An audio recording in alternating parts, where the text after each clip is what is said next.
Good morning, students. Today I would be beginning with the topic primary key. Primary key is a standard features of every database management system. A primary key is a sort of a check on the tables that every record in the table is unique and does not contain any duplicate data. Primary की का क्या use होता है? Primary की इसलिए use करी जाती है कि ये श्योरिटी लाने के लिए, ये एश्योरेंस होने के लिए कि इस पूरे टेबल में कोई भी डुप्लीकेसी ऑफ डेटा नहीं है या कोई भी डुप्लीकेट डेटा नहीं है. A table, please underline this slide. A table can have only one primary key. Very important, एक टेबल में केवल एक ही प्राइमरी की हो सकती है. The value in the primary key is different to every record and this help in uniquely identifying the record.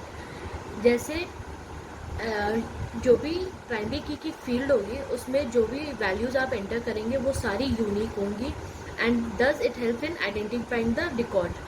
Access uses the primary key to relate the tables record to those in another table.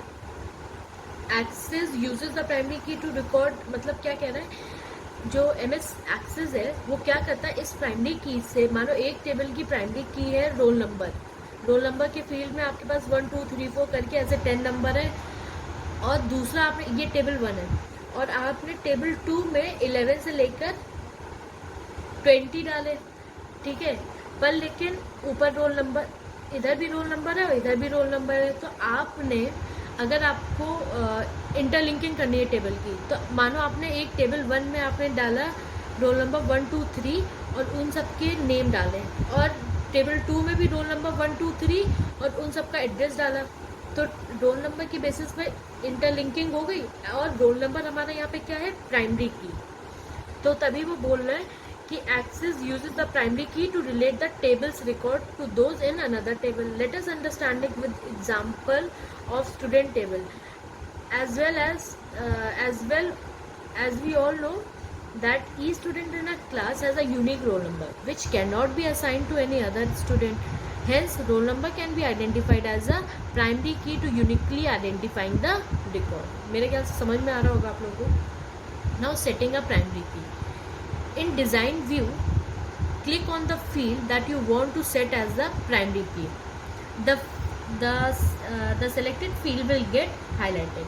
जिस field को, जैसे मैंने कहा ये field name है, ठीक है, इस फील्ड में आपने कहा roll number, student name, father name, address, age of class.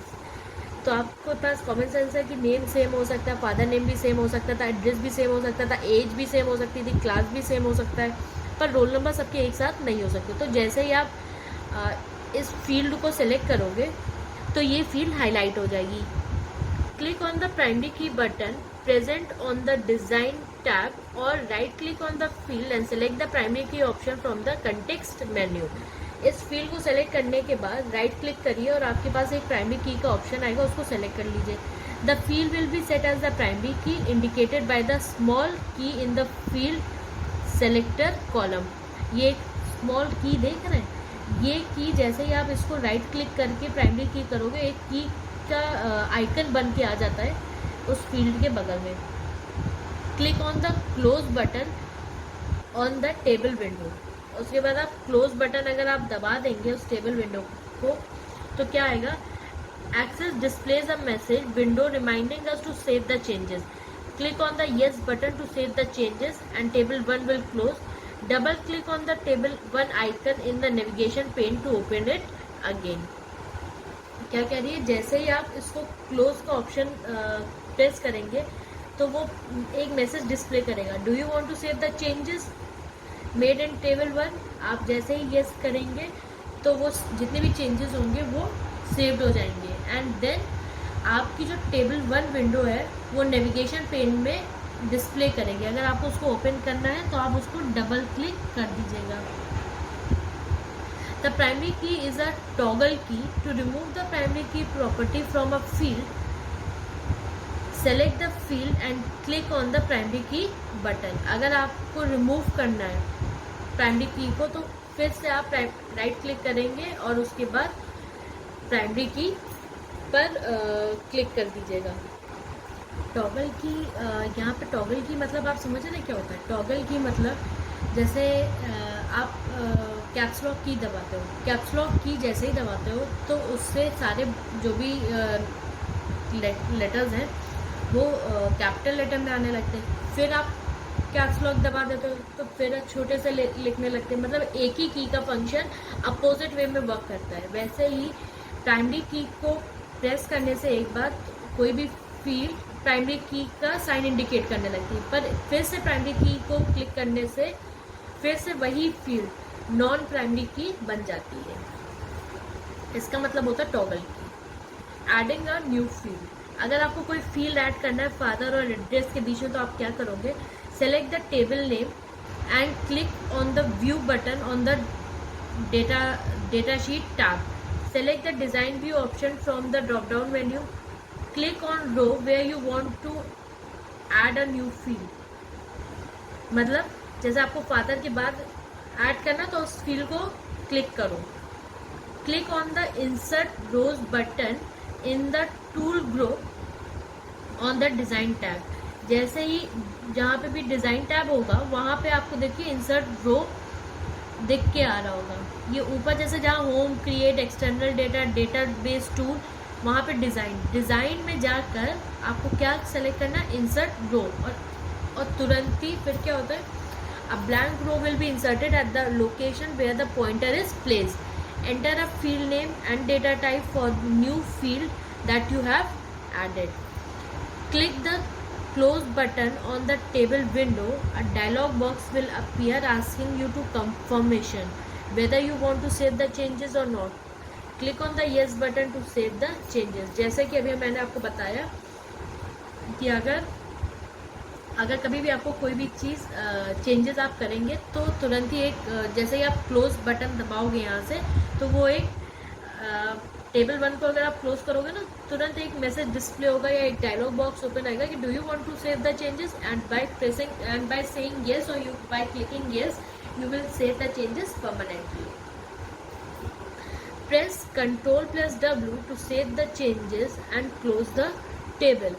Ctrl+W एक शॉर्टकट की है जिसकी हेल्प से आप अपने जो भी चेंजेस करें हैं वो सेव हो सकते हैं। तो insert a new field in data sheet view, double click on add new field header. The add new field will display from the header and name the field by typing the name directly into the header. Now आप क्या कह रहे हैं? Deleting a field. अब आपको कोई भी field delete करनी है, select the table and click on the view button on the data sheet tab and choose the design view from the drop down menu. फिर click the row that you want to delete. Click on the delete row button in the tools group on the design tab. फिर से वही design tab में जहाँ insert रो था वहीं पे देखिए डिलीट रो भी है। तो पहले आपको सेलेक्ट करना पड़ेगा, फिर डिज़ाइन टैब में जाना है, फिर डिलीट रो करना है। फिर क्या कह रहे हैं? You can delete a field by right clicking on it and selecting the delete rows option from the context menu. अगर आपको ये फील्ड करनी तो आप डिलीट करनी है तो आप क्या कर सकते हो? राइट क्लिक करो और उसके बाद आपके पास ऑप्शन आ जाएगा and then you can delete the row. You can also delete rows by selecting the field and pressing the delete key in the keyboard. साथ ही साथ अगर आपको ये फील्ड डिलीट करनी है तो एक ऑप्शन और भी है कि इस फील्ड को सेलेक्ट करो और जो आपकी कीबोर्ड में डिलीट बटन होता है उससे भी डिलीट कर सकते हैं। तो आपके पास डिलीट करने के कितने ऑप्शंस हो गए? 3 ऑप्शंस हो गए। फिर moving a field. Moving a field क्या कह रहे हैं? Select the row in the design view that you want to move. जिस रो को आपको मूव करना है उसको आप सेलेक्ट कर लो। Drag the field to the desired location. You will find a line appearing between the fields as you drag over them. This indicates the position where the field will be placed.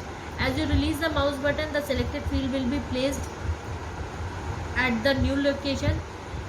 In datasheet view, the selected field header drag and drop the field to the desired location.